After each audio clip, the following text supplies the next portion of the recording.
Olá pessoal, aqui quem fala é José Fernando para mais um vídeo do canal Sorte Lenormand. Dessa vez eu vou entrevistar a cartomante norte-americana Donnaleigh de LaRose. Esse vídeo tem gostinho de comemoração, pois é o 100º que posto aqui no canal.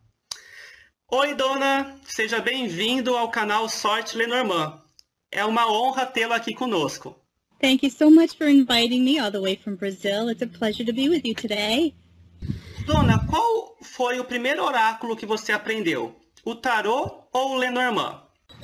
Well, tarot came first for me by far, but before tarot came crystals. I was taught by a really good psychic how to read crystals, and I read those for about a year before I learned tarot. But on the day she taught me the crystals, I bought a tarot deck. It was the universal weight, or rider deck, and I had no idea what to do with it. They looked to me like coloring book images. I could not make sense of them. I didn't have a mentor or a teacher at the time, but she taught me well with the crystals. And what I realize now, looking back, is that the crystals are read much like the Lenormand. And you have your themes about home, your themes about love and passion, you have your themes about money, and the stones that cluster around them modify those themes. And that's what Lenormand does. And you have a theme card, and then the others modify it to tell a story or answer a question. When I first started learning the tarot, I was using a lot of online resources and podcasts. Lisa Raffalo had one called The Tarot Connection, and that really got me on my feet later. That was a bit later. But the whole process of learning was so exciting, and it's such an emotional support when you're in need of help, and there were times when I did need help. I found the tarot a very emotive and psychological connection that I just enjoyed so much. Later, when I learned about the Lenormand, there were not any English resources online. And for the first time, I found a Google dead end. There were 2 books out about it. It showed card combinations, but both books fell short of using the system. I discovered Tarot Brita, Irish Trutner, and tried those translations. The translation was a little bit wonky. It didn't quite translate clearly, so I was struggling to make sure I got it right, but it got me the basics of it. And then I met Rana George at a tarot conference, and she gave me the biggest awakening in regard to the system, in terms of not tarotizing it, not making them into tarot cards, using a strict system. You've got to really trust those cards. She is the most magnificent mentor and very, very generous with her knowledge. And I asked whether she would be interested in being featured on my podcast, because there was nothing out there like that for people before. And I felt this was such an important system to get out and to teach. So she very generously did that. We recorded for several hours, and I cut it up into multiple small 20-minute, 30-minute episodes. And at first, because my podcast was a tarot podcast, our numbers went down. People didn't know what it was. It was different, and there was not as much interest. But as we started exposing this oracle over and over, people came back to those, and now we have over 1 million downloads of just those Lenormand podcasts, and they're our most downloaded podcasts, and it's a wonderful online resource. And I've since done some YouTube tutorials and other things. I found it really important to get this information out. There's some wonderful teachers out there now that we can access in English, and people from other countries helping out and doing their jobs, and there's different ways of teaching. There's so many resources out there now. So it's very exciting to see this explosion in this system now, because even 2 or 3 years ago, publishers were reluctant to put out any Lenormand deck, any Lenormand book. They didn't think there was the audience for it. About 2 years ago, we saw that change. And Rena's book, she was picked up by a publisher after the podcast, and she published her book 2 years later, and it sold out in 30 days. So they had to reprint it to get more out, and so people were hungry for it. People are starting to, or now in that process, they're beyond starting, they're in that process of seeing the value of this remarkable oracle and its accuracy, the different way it reads, and I love watching all the new stuff. I continue to learn from people around the world who are teaching this, that teach different parts of it, and it's just an exciting ongoing journey of learning this language. No Brasil, a carta de número 2 sofreu modificações e, em vez de ser os trevos, em alguns decks ganhou o nome de paus e pedras. Qual a sua opinião a respeito? I'm very curious about what the meanings of the sticks and stones are, if it's any relationship to our clover, because I didn't know about that until you told me about it. So I'm pretty particular about keeping a system what it is. If that's just a modern modification, I would be less inclined to want to bend to it than if it was something that we discovered from a long time ago that people were doing. Is the meaning similar to luck or fortunate? Stick and stones in Brazil means obstacles. Obstacles. Yep, and we have that already in the mountain. Yep, so the mountain card could give us obstacles. We have cards already that can suggest obstacles. So my inclination is, and that's actually an opposite meaning to the clover, which is something fortunate, a lucky shift in something, a little something that is good fortune, but not a long-term good fortune, a little bit. So I would be reluctant to give it up. So my personal bias would be I'd want to stick with the old because we already have the obstacle card and something like the mountain card. But I'm very fascinated by how that came along and where that, who started that and why. Here, a lot of people read clover as bad luck. Wow. And I wonder why that is. Yeah, no, for me, it is good luck. So then it would indicate obstacles. I could see where that would mean an obstacle-like card. Yeah, I like the clover. But it seems whatever system you use, whatever you pull, it works for the reading you're doing. But I really like the tradition. I'm kind of a diehard when it comes to the tradition. So that's just my personal bias. Here in Brazil, Lenormand is called gypsy cards.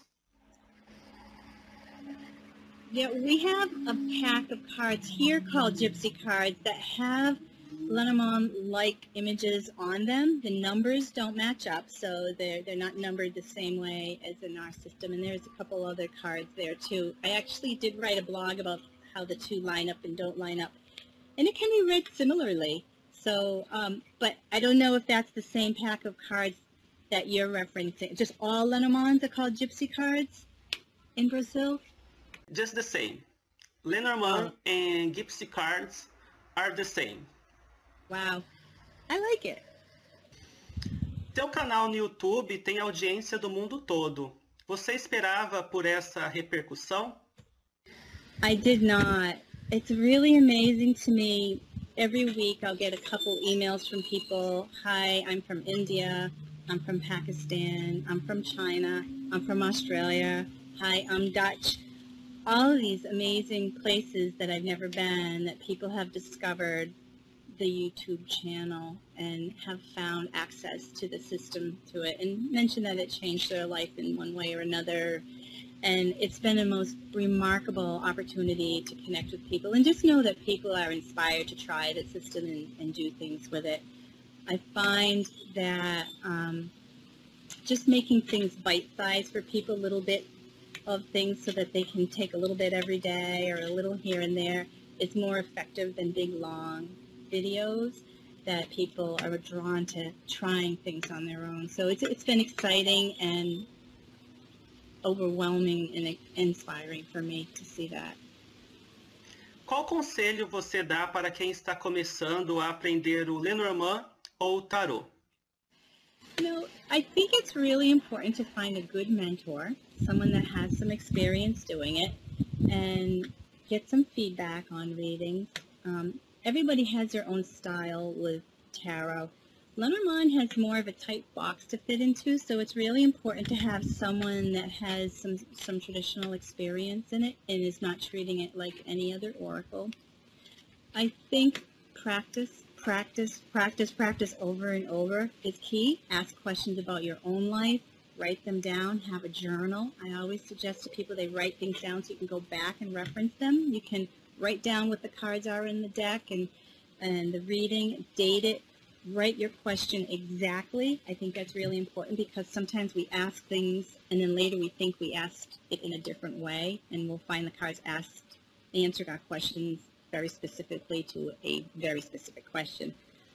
And I also think it's just really important to, I just think practice is probably the most important thing, but having some guidance doing it.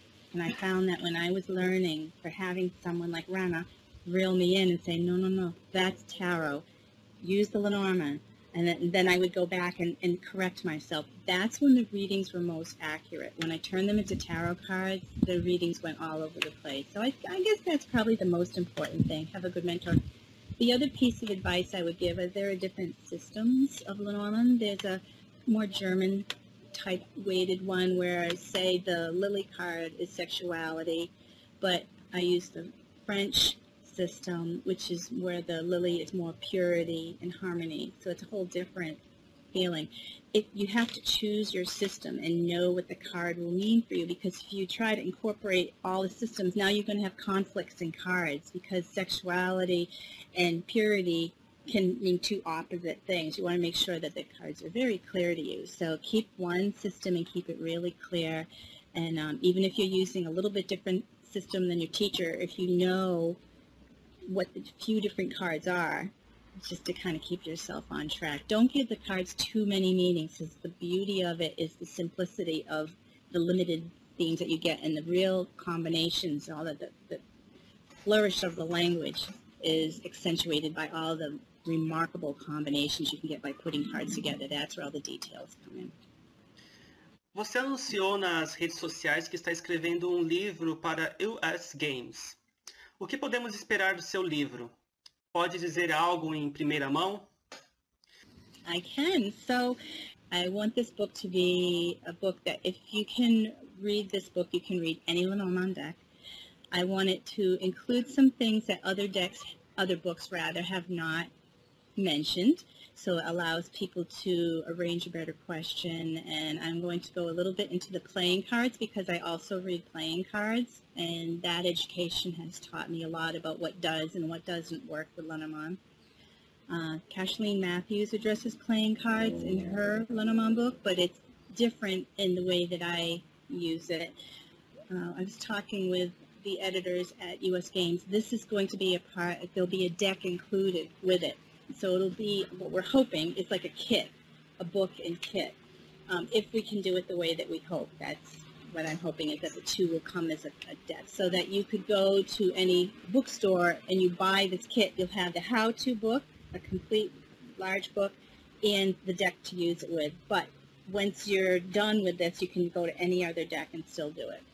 So that's my dream. But there is a specific deck that it will be going to, but you can expand it outward. Please send some message to Brazilians. A message to Brazilians? Just any message? Well, I'm grateful to my friends in Brazil who are inspired to learn the system. Anyone that's come over to my channel and wanted to watch, I just want to thank you for doing that.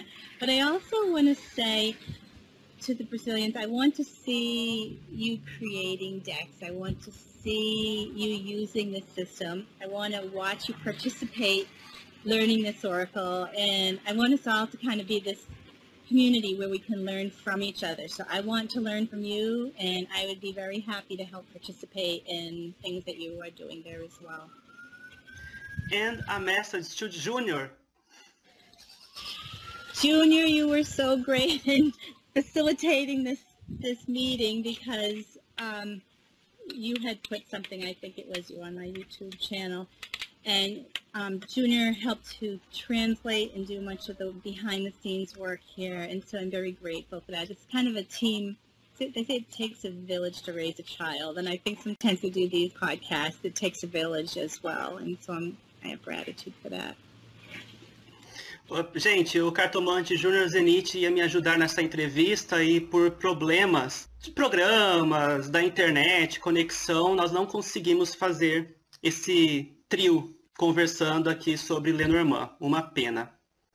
Dona... Can I add one more thing? When we were struggling with the connection, I drew some cards to see what was going on and what would happen, and the site came up where we kept getting cut off, and we couldn't make the connection. But then we get the dog and the bouquet and loyalty and the connection, and the gift happens, and it's reaching out and fulfillment. And this is one of the nicest cards in the deck. So it had a hard start with a beautiful finish. Yes.